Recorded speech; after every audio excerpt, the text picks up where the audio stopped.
Well, hi, good morning, everyone. Thanks and welcome to the HIMSS Innovation Live stage. My name is Scott Kidder with Harmony Healthcare IT, and today we're going to talk a little bit about an alternative to what are traditionally complex and costly data conversions. We call it our data availability plan for legacy systems. So there's no secret that the healthcare IT market is in a mass consolidation. Everybody knows this. PricewaterhouseCoopers reported that in the past 24 months, there's been nearly 1,900 mergers and acquisitions of facilities across the healthcare market. What does this mean? Most everybody's, whether it's a result of that or a driver of that, I'm not sure. But what it means is just about everybody is moving towards a single patient chart. They all have different names for it, one chart, a single patient record, whatever it may be. The benefits are clear. If you can move towards a single patient record going forward, there's clear benefits in care that will result from that. Interestingly, yesterday I was walking around here looking at the various vendors, and I saw a stat on the Epic booth that said that they are implementing, I think it was 460 facilities, or they have implemented 460 facilities that have gone from multiple EMR systems to one single EMR, and that's just one vendor that's here. We all know how many vendors are here, so it's nothing nobody doesn't already know, but essentially the market is consolidating, both from a facility standpoint and into one patient record. So it begs the question for anybody who's gone through this type of consolidation, what do you do with all of the legacy data? So we all know, we've talked to providers and the like who have this vision, hey, all of my data from my legacy systems is going to flow seamlessly right into my new EMR. Sounds great. In fact, if it would work that way, it would be great. But we all know the reality is that's not the real world. The real world isn't perfect, and neither is our data in many cases. So what do you do? What is reality? So we put some hurdles up here to signify the reality is that there's a lot of hurdles to this kind of data transition. So the first hurdle usually is you got data and a bunch of different database formats. Anybody who's out there with an inventory of legacy systems, it shouldn't come as a surprise. You'll see you've got, if only everything was in SQL-based databases, it'd be pretty easy to pull it out. But reality is, you've got DB2, a lot of times you've got cache and mumps and a variety of databases to pull this data out of. So if you can get the data out of that, you're going to be left with data in a variety of different types and formats. We just put a couple of them up here. These are some common ones, actually. You might have images in JPEG, TIFF, PDF formats. And you'll also be dealing with, more than likely, data that's in proprietary data formats. So if you can get through that second hurdle, then you get to have all of the fun of trying to reconcile and match the data as you bring it into the new EMR solution. Typically, you'll have to run the patient data through a matching process to match on EMPI. If you get through that, then you get to have the fun of reconciling medications and problems and allergies and those kind of things that require personal intervention to reconcile those. Not to mention all of the code mapping and validation that occurs there. Anybody who's been through this or is planning to go through this is probably aware how complex this is. At Harmony Healthcare IT, we do this all the time. These are complex challenges and problems. We work through them. We're problem solvers. But we realize that there's a bigger challenge here, and that is we kept asking ourselves, and we took a page out of Thomas Edison's book and said, there's got to be a better way to do this. Go find it. And so that's essentially what we've done. While we're good at solving those day-to-day data migration challenges, we wanted to step back and identify what's the bigger goal here, what's the bigger challenge. And the bigger goal is to have the data available where it's needed, when it's needed, and how it's needed. Whether it's an HIM person who needs to respond to release of information, or a clinician who's in the care of a patient. You see here our picture, it looks like an emergency room. Or it's somebody in legal or HR. The goal is to get that data to whoever needs it, when they need it, and how they need it. So as we step back and looked at alternative ways to solve that, we came up with, as I mentioned before, our data availability plan.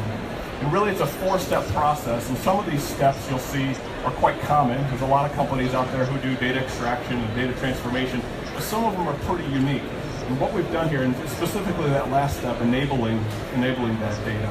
So I'll walk through this briefly. Step 1, getting the data out. Again, not an easy step, and I don't want to minimize it, but there are companies who can help you get the data out. Regardless of the type of the database, you saw the list that was up there before. Step one is always getting that data out and extracting it from that legacy system into a format that you can work with. And then step two is transforming that data. The key that we have found to successful data transformation is actually trying to minimize how much transformation occurs. So anytime you're transforming data, there's risk of data becoming corrupt or errors to occur. So the more you can minimize that transformation, typically the better the experience is going to be. And we have built an in-house tool that maps and transforms the data to that. And then the third step is putting the data into an archive. We have our health data archiver, but really the key here, and they kind of blend together, is having a place to put the data that's flexible.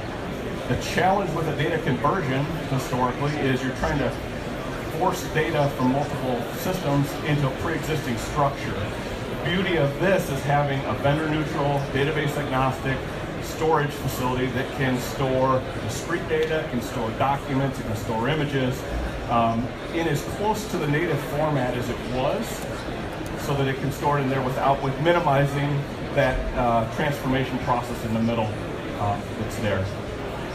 So I've walked us through sort of the standard processes. You extract, you transform it, and you find a place to put the data in, a data store or an archive. We talked about the benefits of having it flexible. And now comes kind of the key. So what do you do with it when it's there? And then the key step in this is enabling that data. So this is where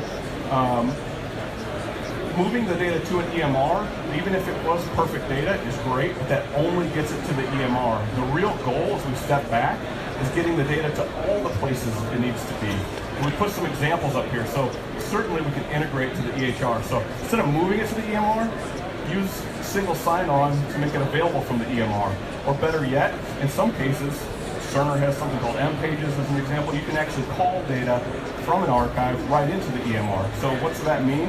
It means to the provider, it feels like that data is as available as it would be had it been converted, but it didn't have all of the messy and costly and time-consuming conversion steps that you would typically go through to that. So that's just one use case. We talked about HIM before, but I put up here population health. So in some cases, having the data available from a central store like this is even more available than it would be from your EMR directly. So for example, the data that needs to go to population health is often quite different than what would need to go into your EHR. So as long as that's available from there, through a variety of methods, you see them over here. You can get it out through a CCD, HL7, CS, whatever type of format it needs to be out in. The key is just making it flexible so that you can get that data in and out. We put up here health information exchange and on-demand ADT queries. What is that, you may ask? So in this case, what we've done in one use case was we have, when the patient's admitted to the emergency department, an ADT automatically fires off anyway. We receive that ADT and we're matching that to the patient in the archive and automatically delivering back, hey, here's a summary of that person's record from all the historical systems that have been archived. A collective of maybe 50, 60 different systems. Here's what we have on that patient. It now delivered back to that provider is almost more meaningful than them having to dig through that data would it have been converted completely into the EMR. Do that. So we put up here research and other items, but this is the key step.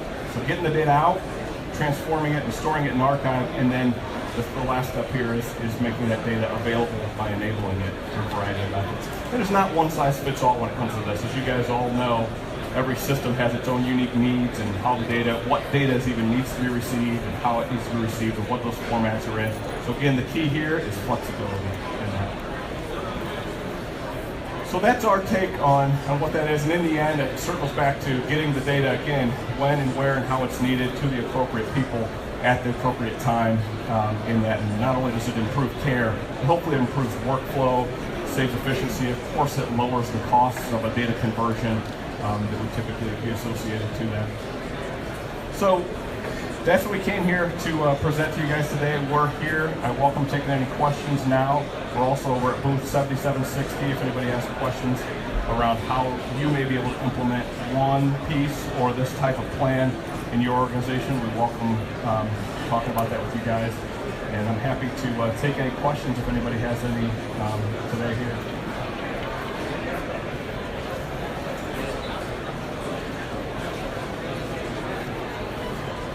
Very good. Well, thank you guys for coming today. Come by and see us at booth 7760.